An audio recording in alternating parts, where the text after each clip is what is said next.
But on a serious note, to the extent that black relationships have survived as they have, what say you about that 400 years later?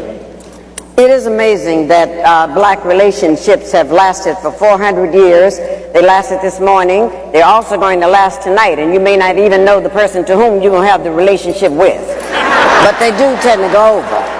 Relationships do go over like that. And as we move into what has happened to this, I know that our relationships sometimes really reach a low ebb. That's one of the reasons why we wrote the book, How to Find and Keep a BMW, a Black Man Working. That was spelled out in there. It's just very serious. Because our relationships didn't start yesterday or last week. It also started 400 years ago when those 19 persons were here. And I want you to remember something very important that one of our by any means necessary power brokers told us, and that was Malcolm X. He said, if we can only remember that you didn't land at Plymouth Rock. Plymouth Rock landed on you.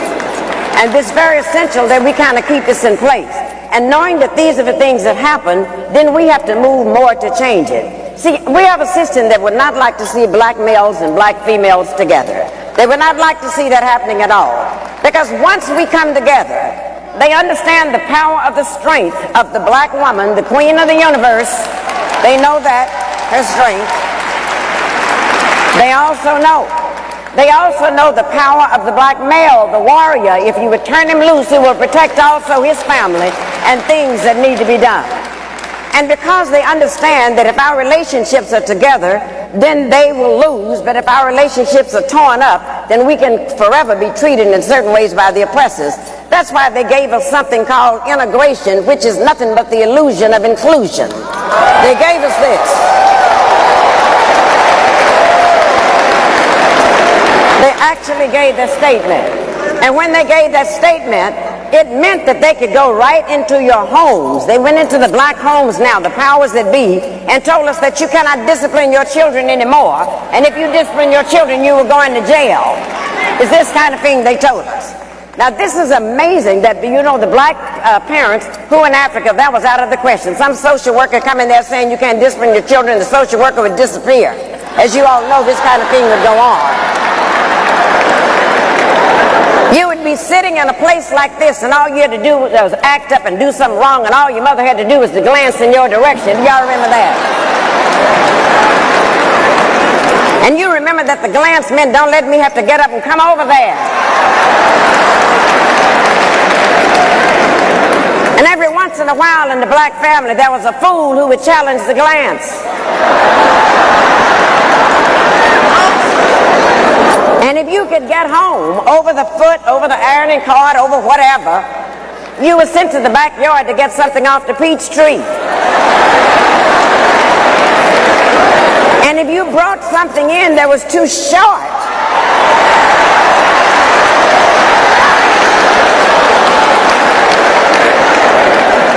God forbid that you would do something like that.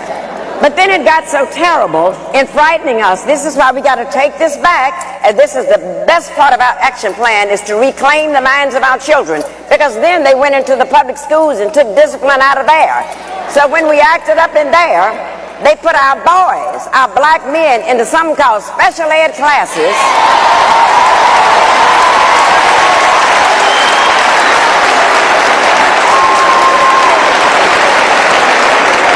And as you know, those special ed classes are nothing but holding cells until they can go to the state prison.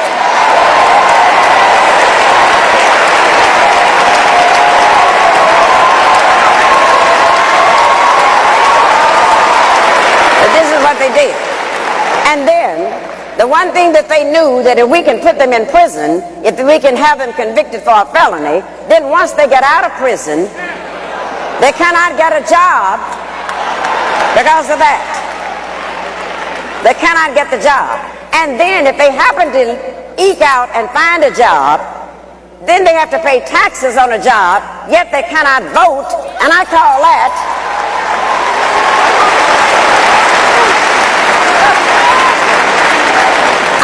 taxation without representation. That's what we're looking at. And if one of the things that we would learn to do, they did a grand thing when they took that discipline away from us, because when they made our parents afraid to discipline the children, then what happened? We found out that the teachers were afraid of the principals were scared of the superintendent was scared of the school board was scared of the parents were scared of the children, and the children ain't scared of nobody.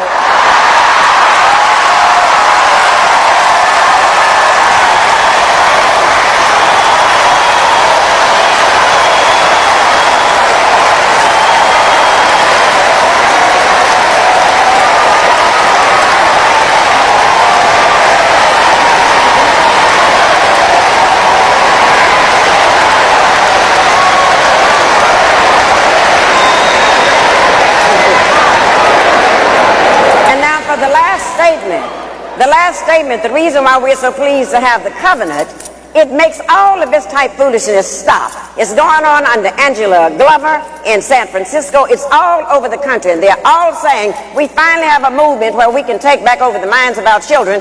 And the first thing we got to take over, the covenant taught us that we do not have to have black leaders anymore. It told us because everyone in this room is empowered to be a black leader. Everyone in this room.